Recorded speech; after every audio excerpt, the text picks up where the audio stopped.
Hello and welcome back to another episode of this week's watches, and today, like every single episode, we have a good variety for you guys and girls, from quite a few Seikos to something really cool and vintage, actually a few amazing vintage pieces, and something quintessential with a now discontinued 40mm Rolex Submariner date.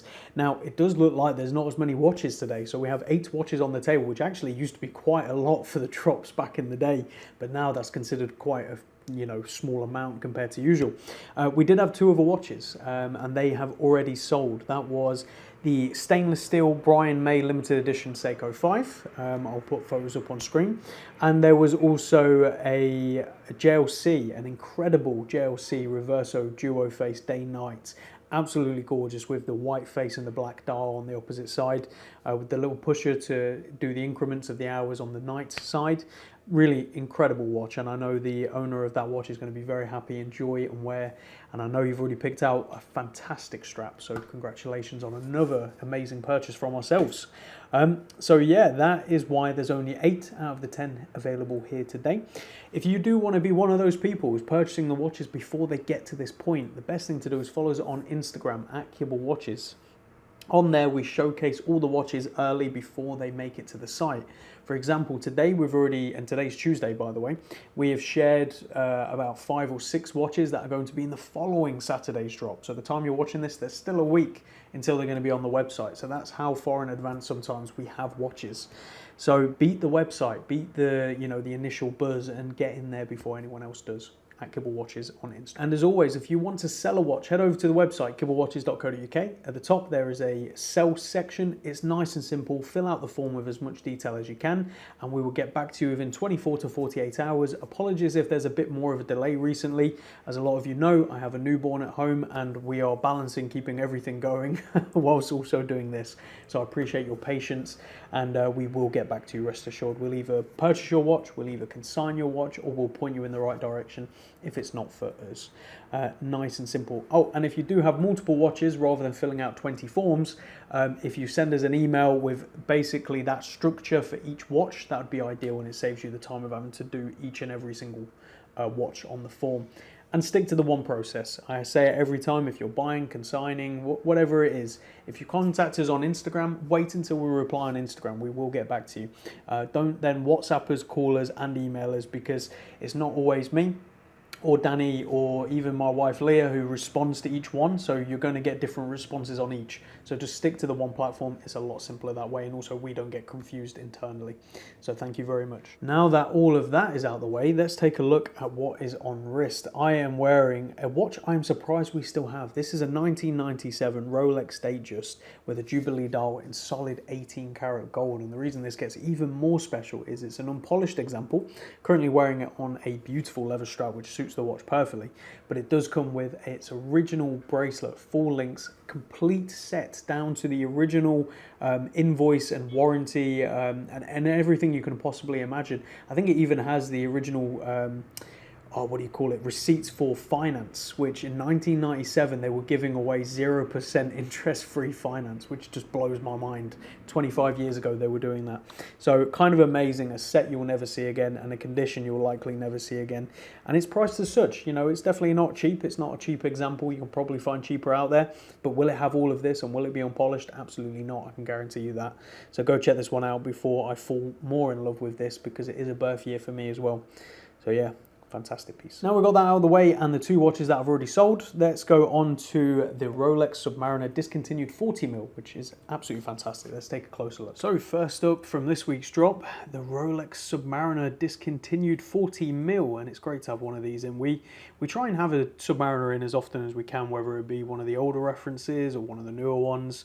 We'd like to always have a Submariner in, so once this sells, we'll be on the lookout for another one. So if you have one you want to sell, get in contact. But this, as I say, is the discontinued 40mm, the reference 116610LN, and this one's from December 2018 with its full box and papers, all spare links.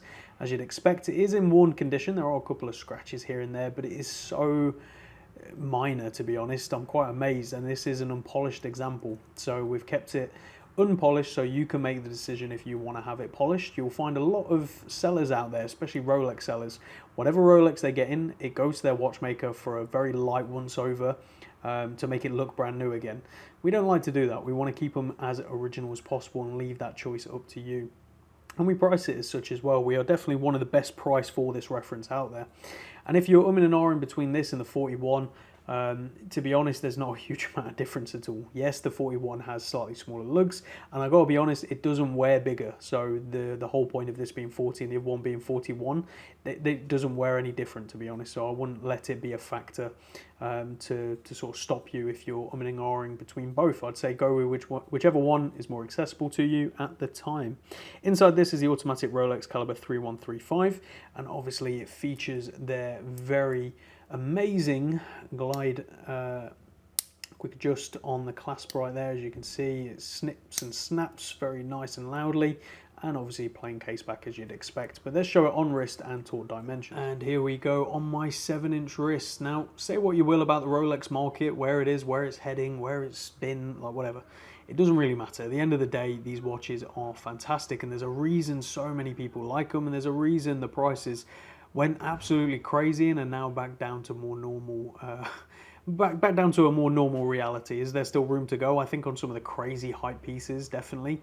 I think the core stuff like the Submariner, I don't think so, to be honest, but who knows? Time will tell. But this is 40mm by 48mm lug to lug, 12mm thick and 20mm lugs. There are some fantastic fitted rubber strap options out there if that is what you'd like, but to be honest, if I own this, I'd just keep it on the bracelet. It looks perfect on it. So go check it out on the website today. From the Rolex, let's go completely to the opposite side of things, to a watch that is incredible, and I'm still learning more about it as we talk. So this is a Gerard Perego from the 1940s with a universal Geneve caliber and a very interesting emblem on the case back, which we can talk more about in a second. Let's take a closer look. So my favorite of this week's drop, and I think you can see why. Look at this incredible 1940s Gerard Perego chronograph. Now I can't even find another 1940s Gerard Perego chronograph for sale at the moment, never mind one like this, and this is stunning. Look at the red on the outside of the dial, those super thin stick blued hands, the chronograph subdials. It is amazing. The pushers on the side, the condition of the case. I mean, you very rarely get watches that are this nice, and especially where you get in to get the case open, these are usually quite a bit more scuffed up than that, especially on 1940s watches, because you got to think at the time these were still considered tools and were treated as such, especially by watchmakers. It's not like today where a watchmaker would get a watch like this and you'd hope, especially, you know, in most cases, you'd hope they'd look after it very well, but nowadays they especially will, because they know the importance of a watch like this and how amazing it is. But inside this is the manually wound universal Geneve caliber 285, a very beautiful looking movement, to be honest. And when we flip it over on the case back, you can see a very interesting little emblem which is on there. Now this I'm going to actually put to you guys and girls to see if you can find more out. So as far as we know, this is a yachting club flag and symbol basically, and this is for a Commodore, as you can see, which would have been the captain of the yachting club. The R in the flag is designated to whatever their group or club was called, and this is presented for 1940 to 41 for obviously the commander or the Commodore of the yacht club. That's as far as we know. We cannot find out specifically which club this would have been, because we have to narrow it down to what was around in 1940 to 41. We have to narrow it down to what country, and then we also don't have the privilege of the colour of what the flag would have been to sort of find out. But if you guys and girls want to do some digging and you enjoy that kind of stuff, have a look, see what you can find and let us know, because we'd be interested in finding out. And where we got this watch from, unfortunately that gentleman doesn't know, and where he got the watch from, that person also doesn't know. So bit of a mystery, but it doesn't look to me like it's been put on any time recently, that's for sure. It looks like it's been on the watch since the get really. Whether that be the watch was purchased and it was given to a jeweler in the 40s to have this put on as a commemorative piece, or whether it was a request specifically to Gerard Perego, I don't think we're ever going to know, unfortunately, but a cool little thing nonetheless. So that's on the back. You can see we've got it paired on this very nice bracelet. It isn't a vintage bracelet, but it's a vintage style bracelet. I think it suits the watch really well, and it does come with a leather strap as well, which is right here. Thank you, Danny. This is a shell cordovan, absolutely wonderful, and it looks amazing on this watch as well. Over on the website you'll see some photos of it on both, so you can choose and swap between the two. And with drilled lug holes it's an absolute breeze. But that is enough of that rambling. Let's show it on wrist and taut dimension. Here we go on my 7-inch wrist. This is super comfortable, and don't be turned off by the 34mm if you think it's too small. This wears so well, and I think it's thanks to the thickness of the case as well. It's not super thin, which again helps with the wearability. So what you've got here is 34mm by 41.5mm lug to lug, 12.5mm thick, and 18mm lug. So endless options if you're not a fan of this bracelet or strap, which I'll be very surprised with, but go check it out on the website today. From there, where do we go? I think we're going to have to go over to the Wachmann, which is a really cool gold-plated huge watch with a Lemania caliber in fantastic condition for a gold-plated watch from the 1970s. This one, I think, will appeal to a lot of you, and it will really be a watch you hate for the rest of you. I think it's very Marmite in that decisiveness. So let's take a closer look at this piece. So it is Wachmann time. What a brand name. Look at this very gold-coloured watch. Super, super cool. This features a very interesting Lemania. This is the Lemania 1341, which, as you can see, it has continuous seconds over at 9 o'clock. You have a 12-hour totalizer down at 6, and the running chronograph seconds, which goes around as normal. And then you have a pointer hand right here, which goes in the increments of 60 minutes. So rather than an extra dial for it, it's coupled to the center, which is very interesting. You guys and girls would have probably seen this before on a few different watches. If I'm not mistaken, Omega used this caliber for a little while on some of their Seamasters back in the day. But this is a very, very cool movement. Now, it gets even cooler. Obviously, you've got the date over there at 3, but you have an inner rotating bezel, which, as you can see, is the days of the week. And as you can see on the inside, you have 1 all the way to 31. So what this is basically a quick way of seeing what the date what the day will be on a specific date of the month. Let's say the 1st is going to be a Thursday. What you would do is you'd spin this round until Thursday is on 1, as you can see, Thursday 1. And let's say we want to see what the 17th is going to be. What is the day on the 17th? We go over to the 17th and we can see it's going to be a Saturday. So it's a quick way of seeing what the day will be. It's just a nifty little feature. Watches used to add these extra features for no apparent reason, but they're kind of cool to have. So a very good looking watch. You can see stainless steel clip-on case back. The reference to this one is the 9804, and obviously it's circa 1970s. It's quite obvious in its design. There's no sort of forgiveness there in its design, which I really love, and I know some of you guys and girls do as well.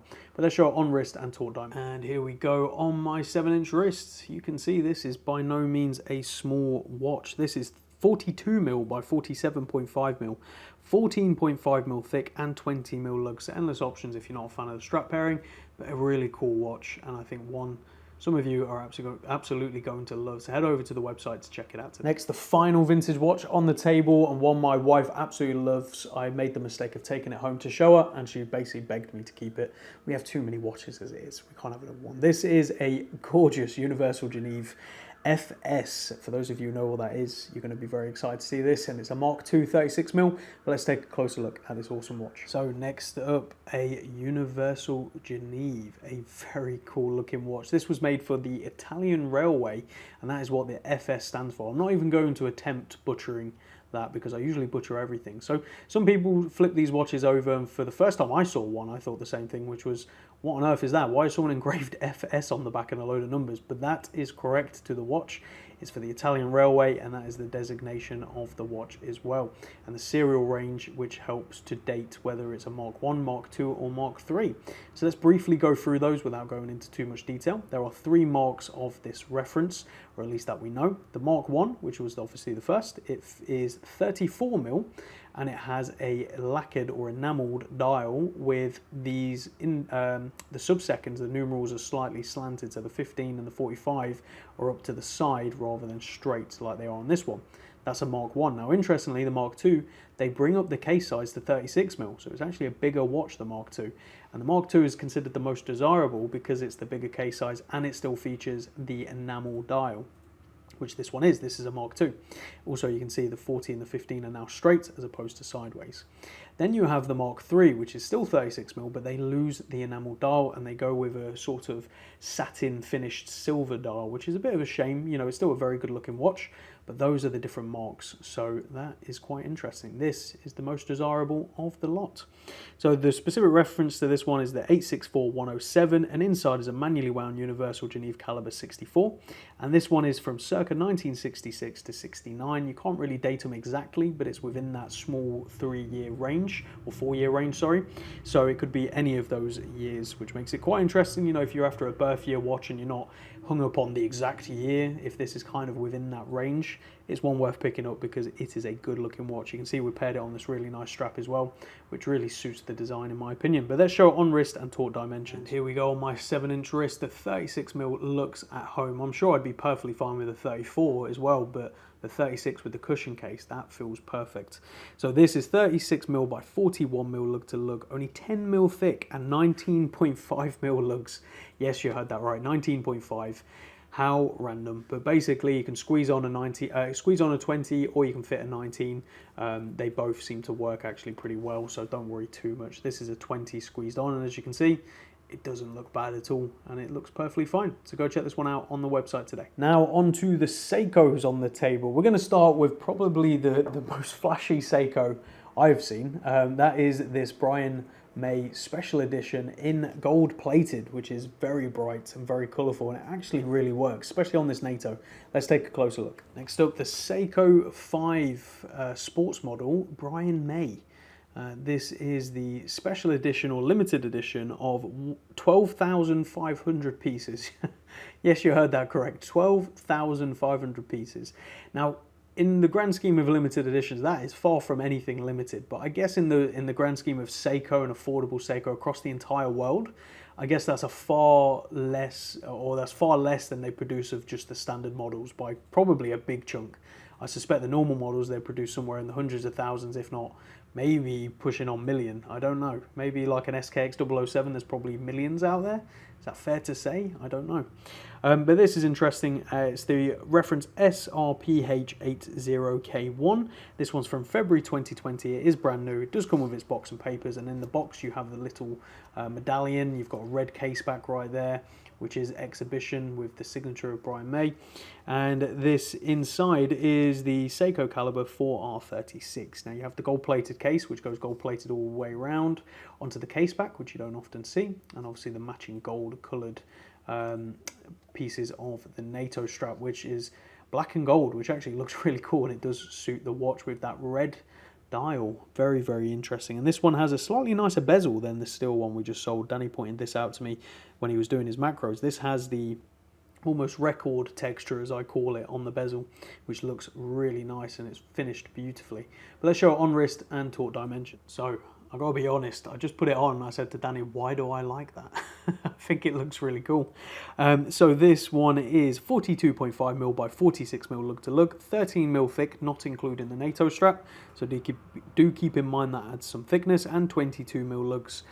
I think this is a cool looking watch. It won't be for everyone, that is for sure, and I completely get it. Is it something I'd wear quite regularly? Probably not. But I do think that is quite fun on the wrist. So go check it out on the website today. From there to a classic, which I've been umming and ahhing over these for a very long time, but I'd say in the past 3 years, I've learned to absolutely love them. Before that, I was completely opposite. I hated the Monster, whereas recently I've really grown to love them. My favorite was the Jade Monster. I actually owned that myself for quite a while, and one I do regret selling because I sold it back when they weren't worth an awful lot. They're still not worth a huge amount, but they've definitely gone up from what I purchased and sold it at. But this is a first generation Seiko Monster with its box and papers, which you never usually see. So let's take a closer look at this awesome watch. So a first gen Seiko Monster, Orange Monster, probably the most recognizable of the monsters is the Orange Monster. This is a really cool watch. So you have the batten lume pips rather than the shark teeth, which comes with the Gen 2. And I believe they went back to this for the Gen 3. I could be wrong on that, but there's multiple different variants, generations of the Orange Monster, whereas this is the first, the SKX 781K, and this one is from May 2007 with its box and paperwork. The box, unfortunately, the hinges are broken, which isn't uncommon on these Seiko boxes. They were never made particularly well, but it's the first time I've actually seen this box, and apparently from looking online, it's the box they sold with the Monster. So kind of cool to have that. Obviously, you've got the day date right there. You've got the sort of tuna-esque shroud and the very very aggressive style bezel, which is quite difficult to rotate, but you have to rotate it from these two sides, and it's much easier to do so, as you can see. So yeah, a very cool looking watch. It does come with its bracelet as well, which is always best in my opinion on this watch. I don't really like it on anything else other than the bracelet personally. Inside this is the automatic Seiko caliber 7S26, so the old school, no hacking, no hand winding. You've got to, do the Seiko shuffle if you want to get it going, or just throw it on wrist and it will start kicking in. So let's show this one on wrist and taut dimension. And here we go on my 7-inch wrist, a very comfortable and good looking watch. This is 42mm by 47.5mm lug to lug, 13mm thick, so surprisingly not that thick. It looks far thicker than what it is, and 20mm lug, so endless options if you do want to swap it out, but personally the bracelet is where it is at for this watch. Go check it out on the website today. Another classic, which is the Paddy Turtle, probably the most recognizable turtle in the modern lineup, in my opinion, with the Pepsi bezel, if you can call it that, and the blue dial and the red hand. It's a great watch. This also has quite a few extras, if I'm not mistaken. It has the extra bracelet, which is an Uncle Seiko bracelet, and it's box and papers, and the price of it is probably the best out there, and you get those extras, which are worth over £100. So I wouldn't sleep on this if you're after a Paddy Turtle. Let's take a closer look. So next up is a Seiko Paddy Turtle that I have seen many times, owned many times, but never this specific one. So this is a true JDM model with the reference SBDY017. And this one's from circa June 2018. It does come with a box, unfortunately no paperwork.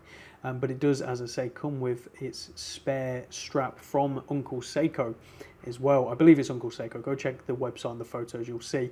But the strap is like £100 strap, at least, I think. So you're getting that on top of its original bracelet. And I believe another rubber strap from Seiko as well, I think the blue one. So you really are getting a lot with this watch. These are classic. You really can't go wrong. The colour scheme is amazing. The way they fit on the wrist is also amazing. And inside is the automatic Seiko caliber 4R36. So a nice step up from the 7S26 of the previous days of Seiko. So you really cannot go wrong. And obviously it's a Paddy. So yeah, you've got everything going for it. But they show it on wrist and taut dimensions. And Danny's just let me know it's Uncle Straps now, not Uncle Seiko, because he does other than just Seiko.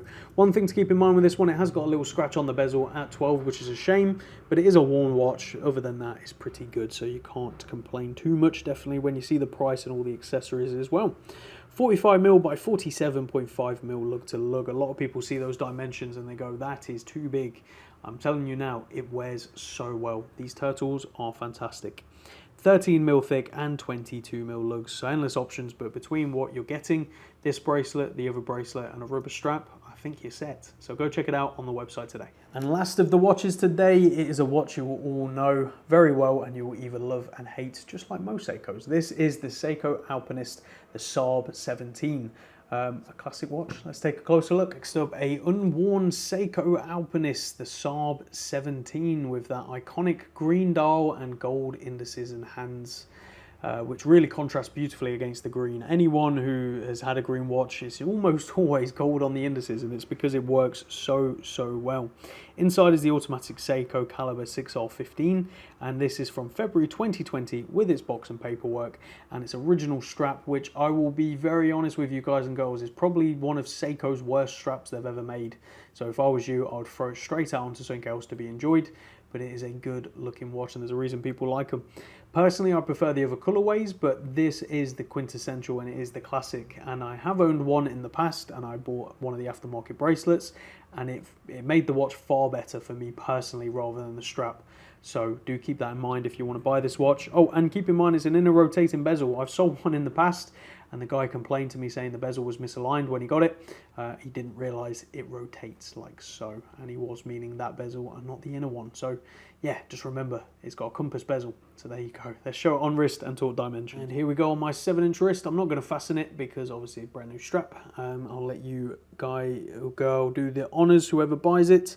This is 39mm by 46.5mm lug to lug, 12mm thick and 20mm lugs. So because it's not an awkward lug size, you can easily swap this one out. You probably have a 20mm strap that would look good on it at home, and if not, strap tailor is a great option. So go check it out on the website today. So there you have it, guys and girls. We have 4 Seikos and some awesome other watches on the table. I think for me, my favorite this week is definitely that Gerard Perego. I am in love with it. When we got it in, I was working out what I could do with the collection to keep it, but I just don't think I don't think a 1940s chronograph is very practical with a newborn baby for some reason. Probably not the best of ideas, so I will allow it to go to someone else instead and regret it for a very long time. But let me know down in the comments, what was your favorite from this week's watches? I'll be very interested to see. But thank you all very much for watching, and we'll see you all again in the next episode. Take care.